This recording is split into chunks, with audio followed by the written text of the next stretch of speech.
On today's show, we visit Soul Retreat in Cable Bay and hear from Peter and Catherine Cook on why investing in property outside of Auckland is a smart move. We head to Waiheke Island with the team at Ananda Tours to check out the area's fabulous food and wine experiences. Then we finish up in the kitchen with Chef Simon Galt and his daughter Hazel, another great recipe that the whole family will love.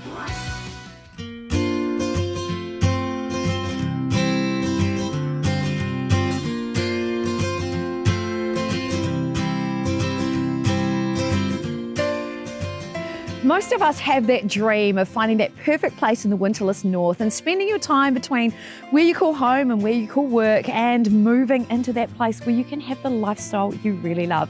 So today I have headed far north to meet a couple of people who are doing just that and are ready to share it with family and friends. So come on inside and let's take a look.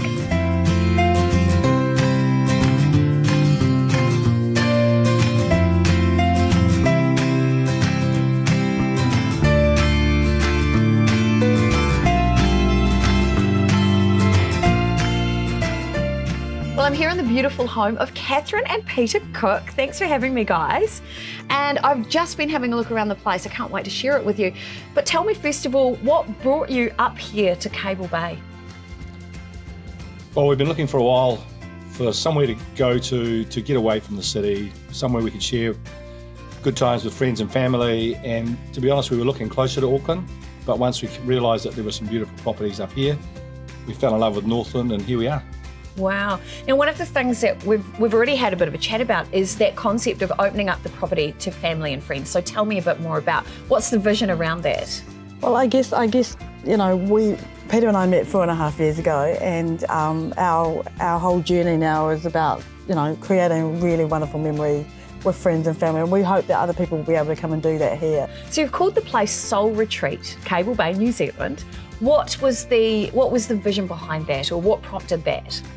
Well, we met in Soul Bar, the old cliche across a crowded bar. Wow. And we are soulmates, and so we thought that the spirit of the soul of people and friendship is really important. So we thought that resonated well as a name for the property.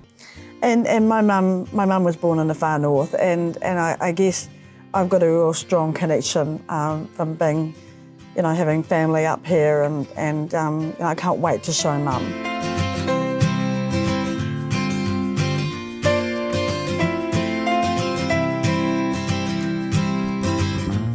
So let's talk, for people who are thinking about the complexity, because it is quite complex, of owning a place far removed from where they live and looking at the logistics of maybe renting that out as an Airbnb. What's behind that? Peter, I'll start with you because I know that's something you've really been looking into. Tell me about that. Yeah, I think part of the appeal to coming up here was that there is good potential to rent the property out as a holiday home. It's important for us when we were looking at the property that it needed to generate some sort of income in those times when we weren't coming up, and that helps make it affordable to have a property like this. So we did some research with the local real estate people and local holiday rental people just to get a feel for what that market was like and whether that was going to be viable. And that proved to be the case. Therefore, you know, we're lucky enough that we're able to hopefully have the property pay for itself through that process. Yeah, but it's also a property that you can, look, it is 4 hours out of Auckland, and that presents a few challenges along the way with, you know, obviously trying to get out of Auckland and then trying to get out of Whangarei. But, you know, think of it like this. If you really want to get away, if you were going internationally, you would be spending 4 hours before you even left Auckland just going to the airport and having to check in and do your 2 hours and all that. So just be at home.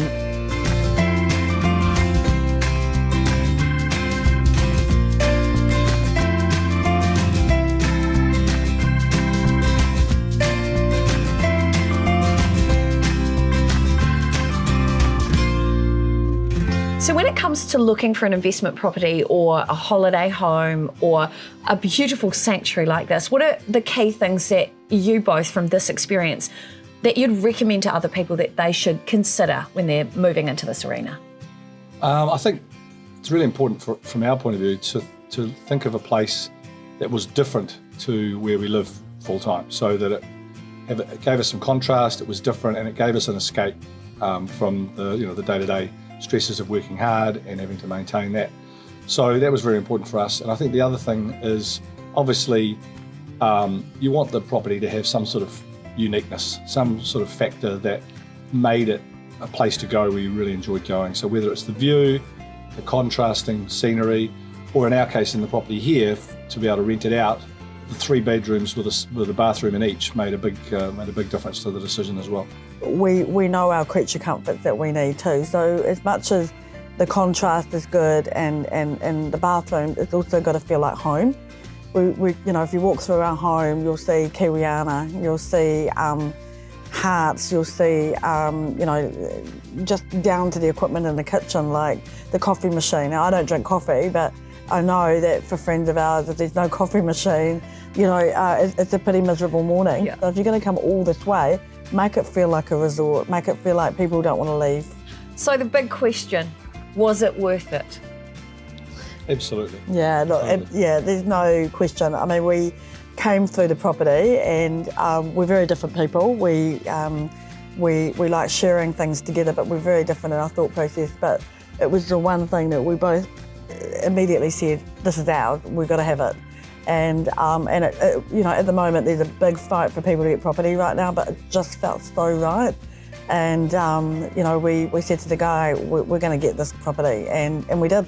We literally had it all signed, sealed, and squared off within a week.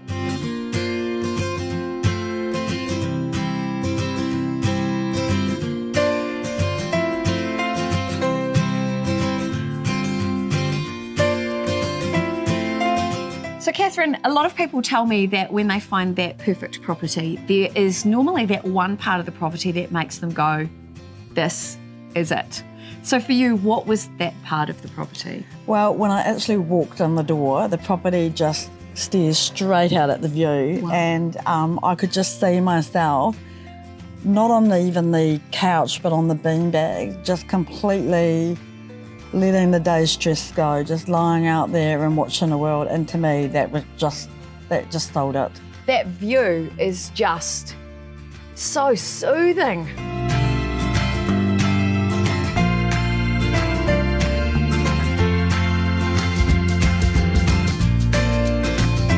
It might sound a bit boring, but I can go and kayak, I can go and paddleboard, I can go and do anything that I can do in the islands here in Cable Bay.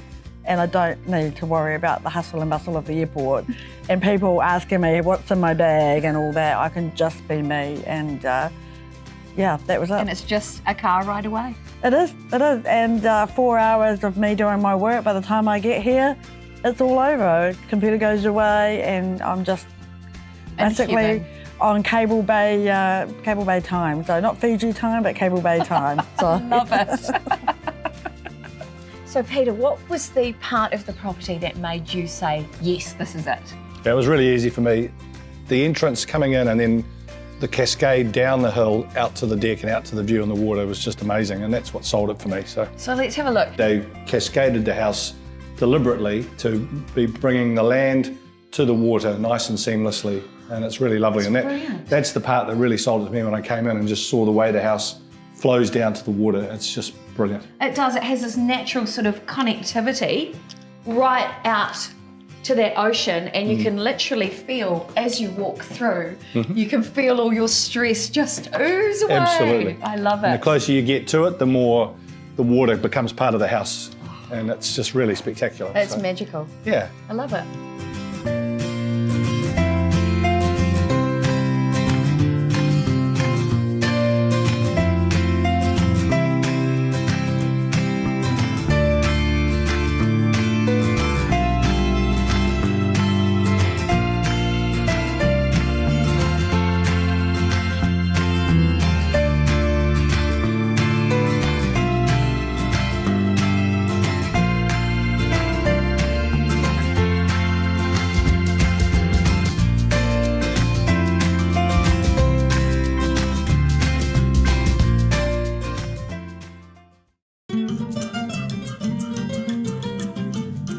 If you're looking for something fun to do with family and friends, whether you're by yourself or you're with a partner, a tour of Waiheke Island with the amazing people from Ananda Tours is a must for your travel list. I am so excited. Just 35 minutes by ferry from Auckland, Waiheke Island is renowned for its natural beauty, unique community and incredible wine and food.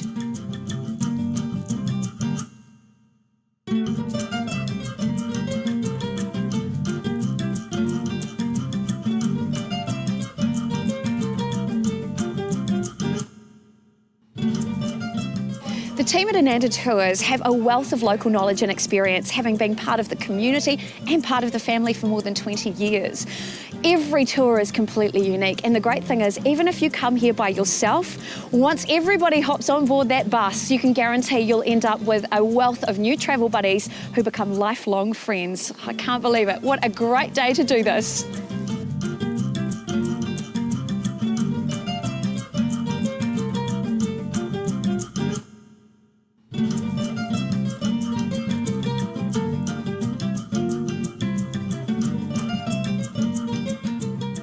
With Ananda Tours, you get the opportunity to meet vineyard owners and winemakers, visit the market and chat with artists, artisans and boutique shop owners, all while travelling in luxury.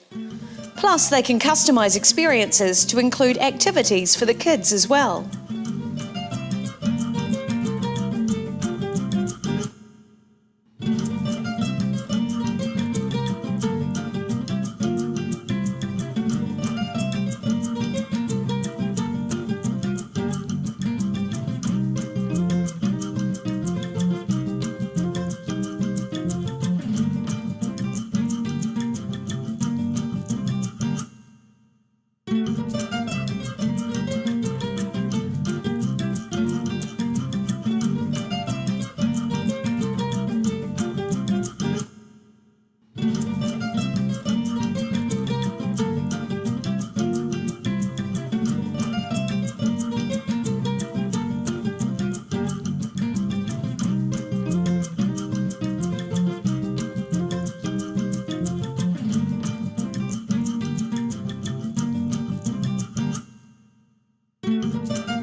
Today has been the best experience. I came to Waiheke by myself.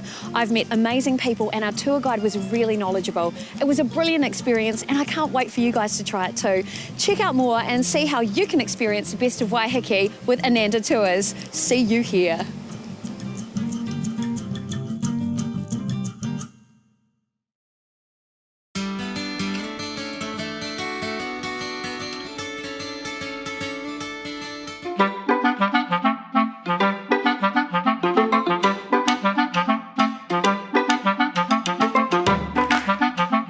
What's cooking, everybody? Well, yeah, have you guessed? It's Mexican. I've tried to do a little styling of the kitchen to give you that feeling like we're in Mexico, but I know we're not.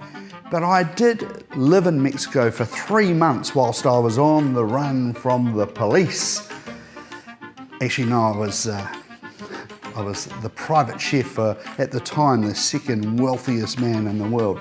Anyway, I immersed myself in that Mexican culture and cuisine, so I'm going to share with you today what is a recipe. I'm almost embarrassed to say or call it a recipe, but seriously, it's so amazing. The best guacamole starts with the freshest ingredients.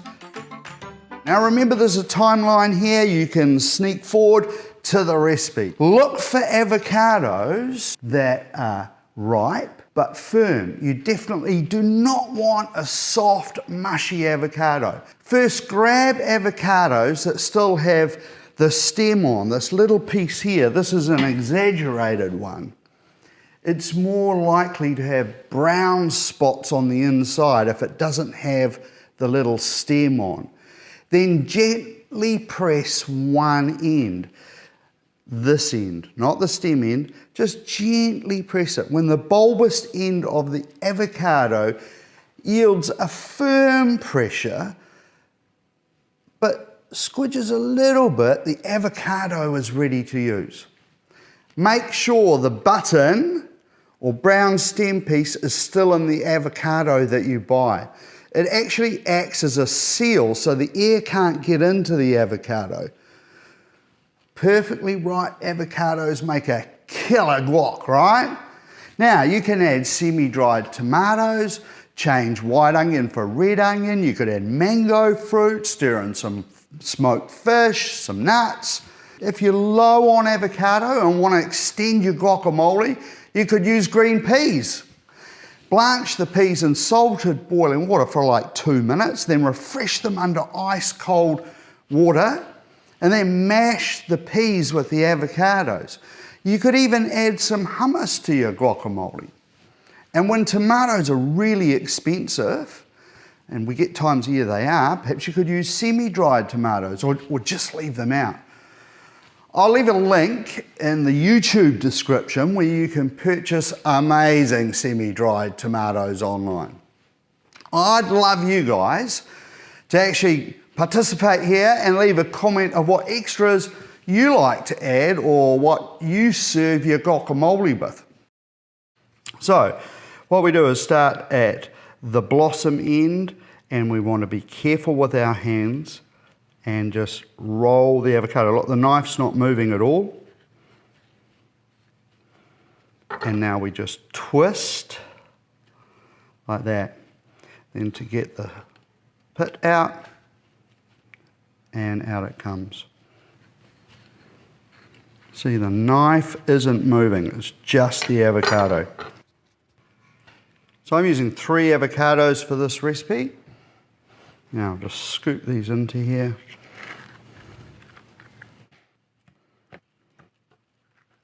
Now use a potato masher or anything that looks like a potato masher, and this is where I want to keep it a little on the chunky side. Onion. So I've left the root end on, and I have trimmed this other end off as little as possible. Take the skin off. So I'm using my hand like a claw, basically, and the first thing I'm going to do, using the tip of the knife, don't hold a knife like that. That's how housewives do it. Chefs hold it more like that. And then we're just going to come down here like this. And my left hand is the guide. And the knife is going as far as I can there. Just take your time. There we go. Now, use this claw of a hand, and the knife is now completely on its side. And you can do this maybe 3 times. There we go. Now we're going to roll the knife, just like this. And the knife is going to do the work, or you could roll it like that, or you could just go straight down like that, whichever you fancy, and you get that perfect fine dice. Now there's this bit on the end here, right? And I haven't quite cut all the way through, so I'll just quickly go along like that. There we go, and now this is good where I can roll that knife, and I'm trimming right down to the edge, and that is all the wastage I'm getting. And if a few bits are a little bit chunky like that, let's just come along here and roll the knife around. And there we've got that there like that. Now we're just going to scoop it up into a strainer. And this is the bit, this is the magic where we are going to literally rinse the onion under cold water. Now you could use red onion. I found in Mexico mainly they used white onion like this. So if you can, red onion is your second choice. This is going to have your onion flavour beautifully and fresh and sharp. There it goes. Now, if you had a turbo chef, some people do, so I've just roughly cut it up into really big chunks. Put that in there.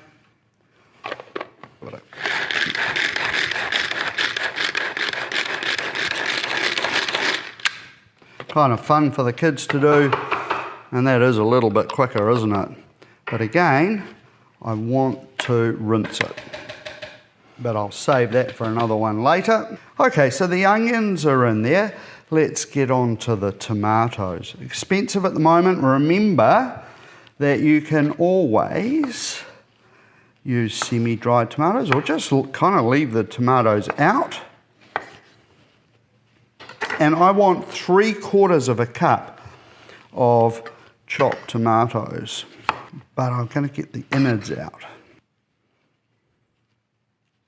If you put all these seeds and all the water that comes out of the tomato, you'll end up with a watery guacamole. That's why we're getting rid of that. Now this is where I'm going to use the knife because I don't want to bruise these guys at all. And see how I'm using the tip of the knife and I'm just sliding it through. So if your knife's not quite as sharp, then probably you'll find rolling is better. Scoop them up. I don't want the tomato to be mashed. That's why a sharp knife, because I want you to get those little bursts and texture of tomato as we eat the guacamole. Coriander is one of those things that people often love or hate. I always store my coriander rolled up in a tea towel and I keep it a little bit damp, and it tends to keep my coriander a lot fresher. So I'm going to take a good healthy bunch. Now again, you could use a little bit of mint for something a little bit different. Now just go along, because I don't want to have a complete, all these stalks in there, right? Because I don't want to be crunching into lots of stalks. So I'm going to get rid of these stalky bits. I mean, I don't mind if there's a little bit of stalk in there, but I don't want you to be crunching into lots.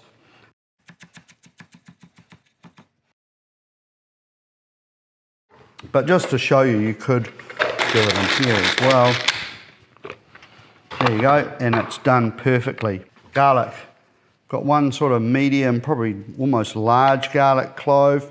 Let's just look how we do that. So we want to peel it, knife on its side, the back of the palm, this part of your hand, give it a good smash like that, smash it up, and skin comes off perfectly.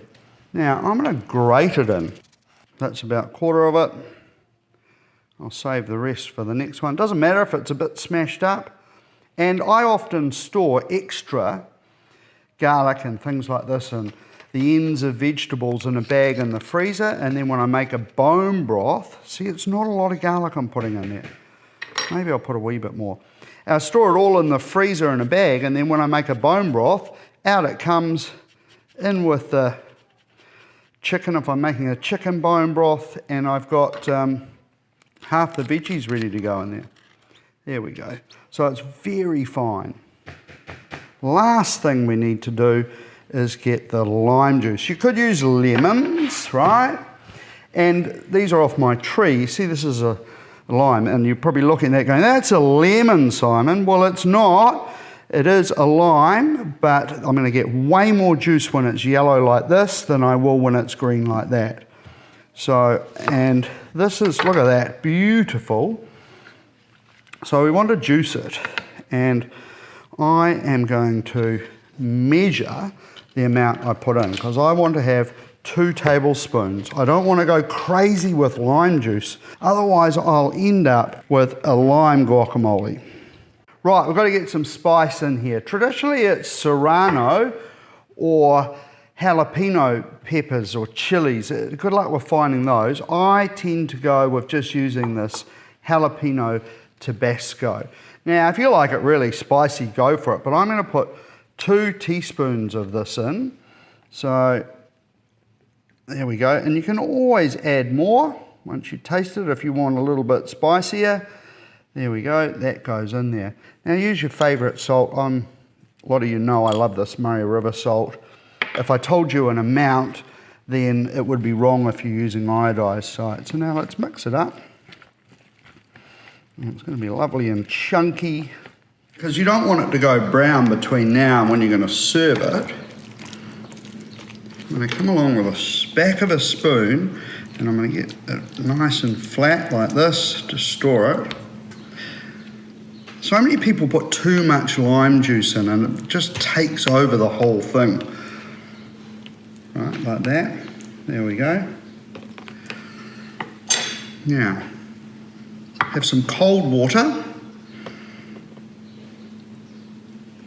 Now that will seal it. I'm going to get that in the fridge until I want to serve it later.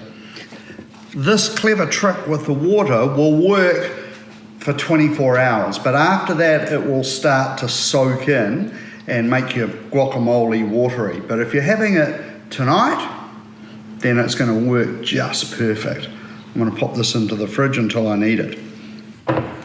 Okay, so we'll just drain that water off carefully. See how it just comes off nicely, you get a little bit of green. Well, it's been in there, what's about 3 hours and hasn't gone brown at all.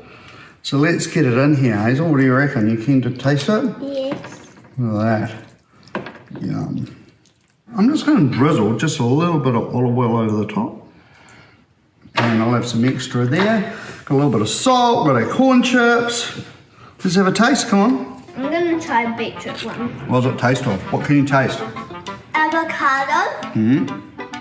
Tomato. And a little bit of spiciness, but it's not like really spicy, like it's just a little bit spicy because some people like spicy. And avocados are good for us, right? Yeah, I love avocado. Do you reckon everybody should subscribe to Dad's YouTube channel? Definitely, he makes the best food.